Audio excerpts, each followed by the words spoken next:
In today's video, we'll be talking about the things you cannot forget to do when inspecting a used car, and make sure you stick around to the end because there's tips scattered throughout that could save you thousands. Before starting the car, and as long as it isn't that hot, you would pop the bonnet, unhook the little latch, and that will release the bonnet for you. You then look for a stand. It could be located on that side, or the front of the vehicle to hold the bonnet up. This is assuming the vehicle hasn't been driven yet. You would start to do your main checks. So you can either do left to right or right to left, but try and work in a systematic way. So first you could check your brake fluid, pop this one open and inspect the quality of the fluid. You want that to be as clear as possible.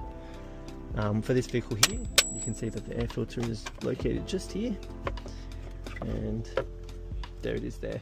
It's just about removing the top plastic cover and inspecting the quality of the air filter. It is a relatively inexpensive part to change, but it gives you an indication of how the vehicle's been maintained prior to you looking, which is an important indicator. You can look at the coolant overflow tank.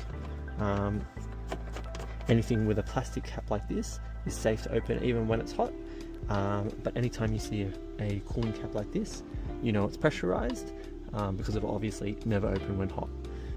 You can check if there's pressure in the cooling system by carefully feeling if the engine is hot. If it's not, you can just feel the top radiator hose. So this is your radiator, this is your top radiator hose. Just by squeezing it, and as long as you can squeeze it and it's not overly hot, you can feel the pressure in the system. In this one, I can feel that it's okay. So you slowly open the radiator cap and you can inspect the inside of the vehicle.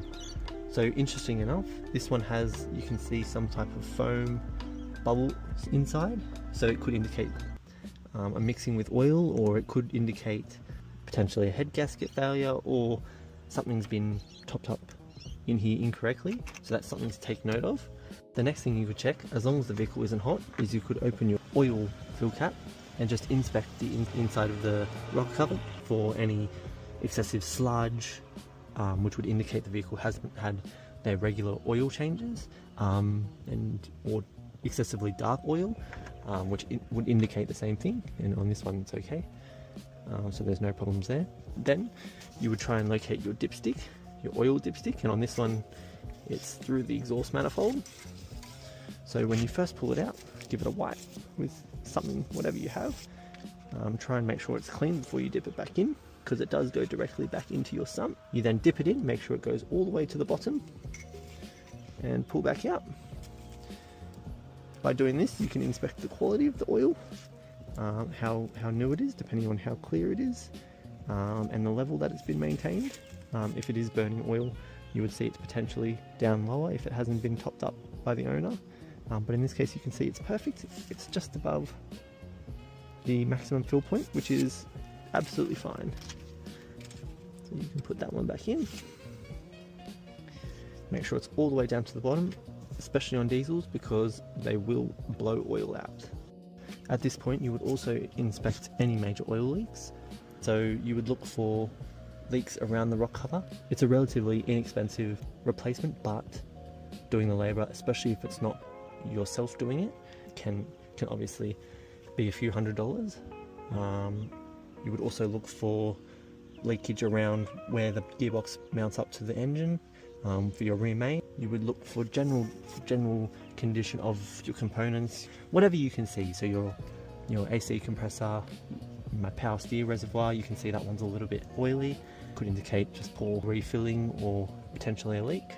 So that's just all things good to know. You can see if anything's been replaced. So the radiator, obviously these clamps aren't stock or OEM, so that's been replaced at some point. And it all comes down to the age of the vehicle that you're looking at. You just want to make sure that the vehicle has had its key service items fulfilled at the regular intervals. I would inspect the outside of the vehicle for any major damage or rust.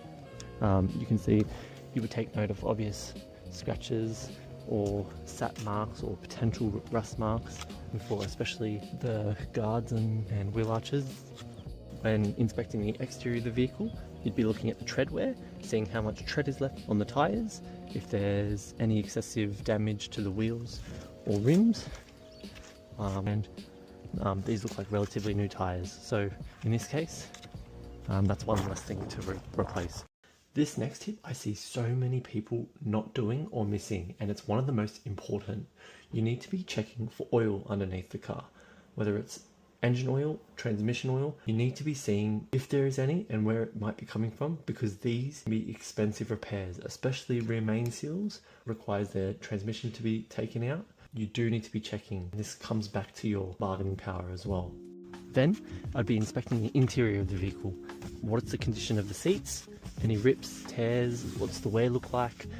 The carpet, you can see this example doesn't have floor mats, so you're looking at the actual carpet of the vehicle and it's relatively good. It looks like there have been floor mats in here previously. They've just been taken out, and that's fine. It's in relatively good condition, and that's what I'd be looking for. When sitting inside the vehicle, you would obviously check that the odometer matches what's been advertised.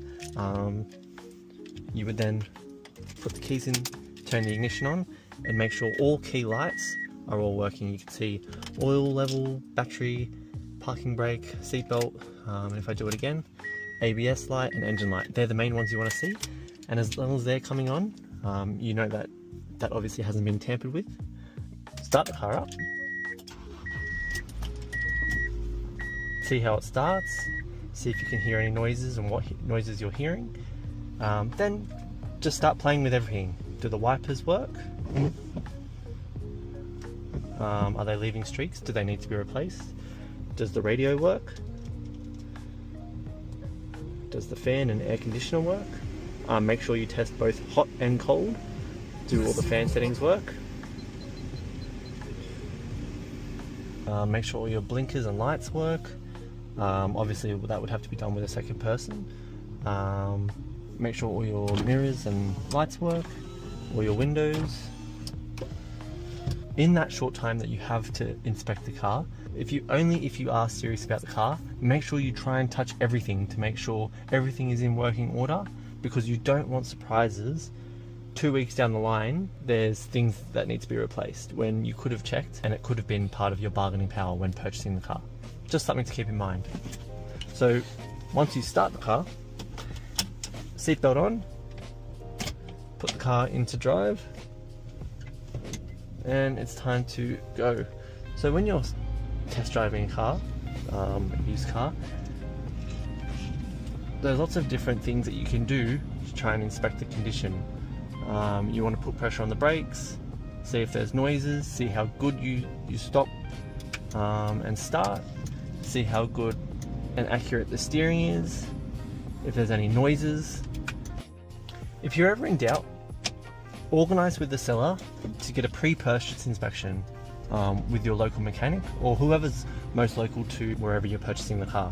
This way you can get a general overview of the car to ensure everything's in working order, so there aren't any nasty surprises, because it's better to spend $40 or $50 to get a quick check than it is to have multiple $1,000 bill when something goes wrong that you could have checked before.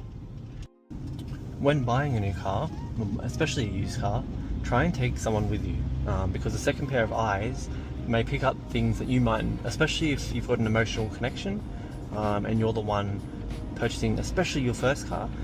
Just having that second pair of eyes could save you thousands if they pick up on something that you might potentially not see.